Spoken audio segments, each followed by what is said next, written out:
Good evening everyone.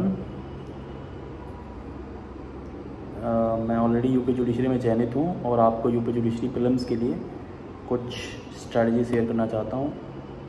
UP PCS judicial में आपको दो पेपर्स होते हैं, एक होता है जनरल नॉलेज का, एक होता है लॉ का वेटेज ज़्यादा होता है, अराउंड 300 होता है, और जो जीके का होता है उसका वेटेज 150 होता है, और टोटल मिला के 450 मार्क्स आपके होते हैं। पिछली बार जो है जब 610 वैकेंसी थी तो उसमें टोटल कट ऑफ गया था 210 के आसपास गया था और 450 में, लेकिन उसके पहले जो है कट ऑफ जो है वो 250 के आसपास ज़्यादा था, 250 से ऊपर, 250, 284, इवन 284 गया था, और उसके पहले 280 के आसपास जाता था।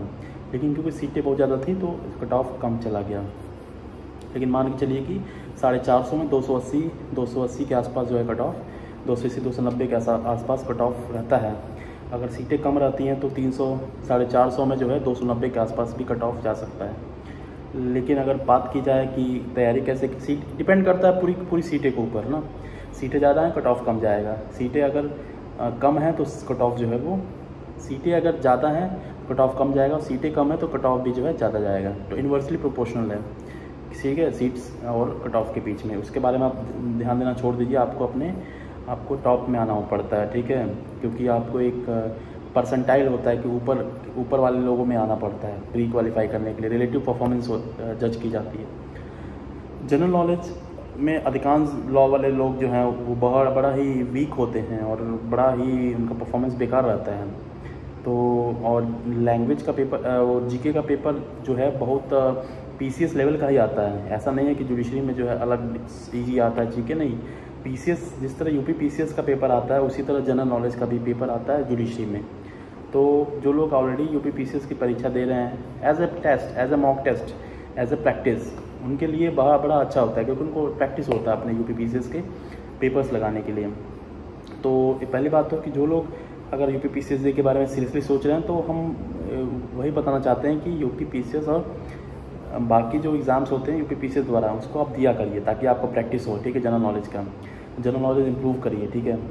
इंप्रूव करने के लिए और बेसिक सोर्सेज उसमें से पढ़िए, लूसेंट जीके पढ़िए, घटना चक्र पढ़िए, ठीक है। और पुराने पेपर जितने भी हैं यूपी पीसीएस के सारे एग्ज़ाम्स के उसको आप पढ़िए, ठीक है। यूपी पीसीएस के सारे एग्ज़ाम्स के पेपर्स आप लेके आप एक कंपाइलेशन जो घटना चक्र में दिया जाता है, जीएस पॉइंटर में भी दिया रहता है, उसको आप बार बार पढ़िए। करंट अफेयर जब पेपर आए उसके पेपर के 1 महीने पहले तक का जो करंट अफेयर्स हैं उसको आप जो है घटना चक्र के मैगजीन से कवर करिए या फिर घटनासार के मैगजीन से कवर करिए, लेकिन आपको करना पड़ेगा, ठीक है, बिना कि आप पेपर हॉल में, एग्ज़ाम हॉल में ना जाइए। लैंग्वेज की बात की जाए तो लैंग्वेज में आपका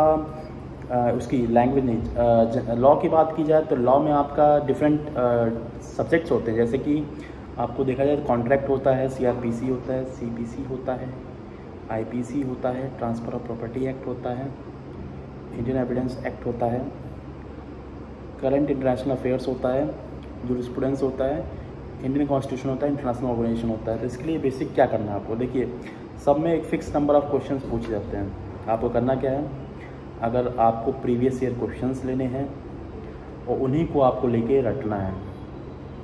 जितने भी जुडिशरी एग्ज़ाम से जुडिशरी की गाइड आती है, अगर आप अंग्रेजी माध्यम के हो तो सिंगल की गाइड आती है।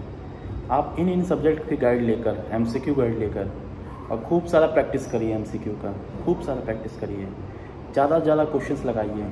उसको जो क्वेश्चंस आपको गलत हो रहे हैं, क्वेश्चन जो आपको लगता है आप भूल जाएंगे, इसको आप अपने नोटबुक में रजिस्टर करिए, दर्ज करिए, और अपने रजिस्टर में उसको आंसर्स को लिखिए। पॉइंट फॉर्म में आप उसको नोट्स बनाइए ना, एमसीक्यू पढ़िए, पॉइंट फॉर्म में अपने नोट्स बनाइए, और इस तरह अपना एक मोटी सी रजिस्टर लीजिए, हार्ड बाउंड रजिस्टर क्लासमेट का, पूरा अपना रजिस्टर में जितना क्वेश्चंस आप पढ़ रहे हैं जो आप भूल सकते हैं उसको आप पॉइंटर फॉर्म में लिखिए, ठीक है। और कुछ आपको फिक्स रहता है कि इंटरनेशनल ऑर्गेनाइजेशन में से आपको स्कोरिंग होता है कि आपको सिर्फ यूएन और उसके ऑर्गन्स के बारे में पढ़ने हैं, तो उसमें आप शॉर्ट नोट्स बना लीजिए अपने, ठीक है, कि यूनियन के इतने ऑर्गन्स हैं, इनके फर्स्ट सेक्रेटरी जनरल कौन था, करंट सेक्रेटरी जनरल कौन है, प्रेजेंट हेड कौन है। तो ये सब चीज़ें बेसिक चीज़ें जो स्कोरिंग होती है ना, इंटरनेशनल ऑर्गेनाइजेशन में से पढ़ लीजिए। जूरिस्प्रूडेंस में से बेसिक क्वेश्चंस आते हैं वो आप कवर कर लीजिए। कॉन्स्टिट्यूशन में से आपको जनरल नॉलेज और कॉन्स्टिट्यूशन तो एक ही आपका कवर हो जाता है, ठीक है। इंटरनेशनल अफेयर्स पढ़ लीजिए, ठीक। कुछ क्वेश्चन इंटरनेशनल अफेयर्स के आते हैं जो आप पुराने पेपर्स को देख के ट्रेंड समझिए, इस हिसाब से आप अपने करंट अफेयर से, करंट जीके जो आप पढ़ रहे हैं उसमें से करंट इंटरनेशनल अफेयर्स पढ़िए। इंडियन एविडेंस एक्ट में रिपीटेड क्वेश्चंस आते हैं और बेयर एक्ट भी छोटी है, बेयर एक्ट को आप पूरा रट जाइए और उसके बाद उसमें जो एमसीक्यूज बने हैं उसको आप पूरा जो है रिवाइज करिए, पॉइंटर्स बनाइए, ठीक है। आईपीसी जो है, आईपीसी में पुराने पढ़ना होता है, जो मेन प्रोविजंस हैं उसको आप पढ़िए, मेन प्रोविजंस पढ़िए। वो कहाँ से आइडिया मिलेगा? पुराने प्रीवियस ईयर क्वेश्चन से आपको आइडिया मिलेगा, ठीक है। सीबीसी आप जो प्रीवियस ईयर क्वेश्चन से देखिए क्या क्या क्वेश्चन पूछे जा रहे हैं, उस हिसाब से आप रटिए। मेन आपको फोकस होना चाहिए डाटा पे, फैक्ट पे। जहाँ जहाँ टाइम दिया होता है, फैक्ट दिया होता है, वो आपको ज़्यादा पूछता है। सीबीसी में आप पढ़िए, ठीक है। सीआरपीसी आप पढ़िए, और सीआरपीसी में भी कुछ टाइम लिमिट्स होते हैं ना, कुछ जैसे कि 24 घंटे मजिस्ट्रेट के सामने पेश करना है, तो 24 घंटे आपको याद होना चाहिए, ठीक है। कुछ पूछा जाता है कि रेस जुडिकाटा का प्रोविज़न किस में है, चाहे सीआरपीसी में पूछते हैं ना कि सीआरपीसी में हैबियस कॉर्पस कौन सा प्रोविज़न है, ठीक है। तो इस तरह का आपको याद करना है, ठीक है। मेन प्रोविजन याद करने हैं, प्रीवियस ईयर क्वेश्चन को देख के आपको पढ़ना है।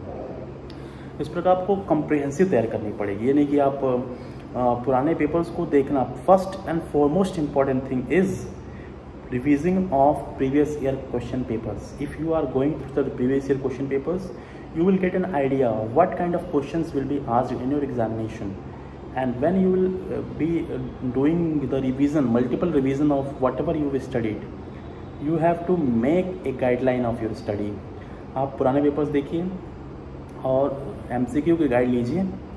अगर आप PCS, अगर आप हिंदी माध्यम के छात्र हैं, छात्र या छात्रा हैं, तो आपको समसामयिक घटना चक्र की एक गाइड आती है या परीक्षा मंथन की ऑब्जेक्टिव गाइड आती है। आप दोनों में से कोई एक लीजिए और उसको आप पढ़िए, ठीक है। जहां आपको लगता है कि आप भूल जाएंगे उसको आप नोटबुक में लिखिए और लिखिए, पढ़िए, लिखिए, पढ़िए। और कोई उपाय नहीं है, ठीक है, कोई रामबाण नहीं है, आपको बस एक ही करना है, आपको पढ़ना है और लिखना है। और आपको जो चीज़ें आप भूल रहे हैं आप उसको लिखिए, लिख कर याद करिए, ठीक है। और इंग्लिश मीडियम में है तो सिंगल की किताब प्रेफर करिए, एसेंट पब्लिकेशन की किताब आती है वो प्रेफर करिए। हिंदी मीडियम के हैं तो आपको घटना चक्र की गाइड आती है, जीएस के लिए गाइड आती है, और लॉ के लिए भी गाइड आती है, जुडिशरी के लिए भी, वो आप पढ़िए। परीक्षा मंथन की भी गाइड आती है, कोई भी अपने हिसाब से पढ़ सकते हैं, ठीक है। इस प्रकार आप मल्टीपल रिविजन के माध्यम से यूपी जुडिशरी की प्रीलिम्स में सक्सेसफुल साबित हो सकते हैं। ज़रूरत है सिर्फ लगन की, डेडिकेशन की, मोटिवेशन की, ठीक है। थैंक यू, बने रहिए।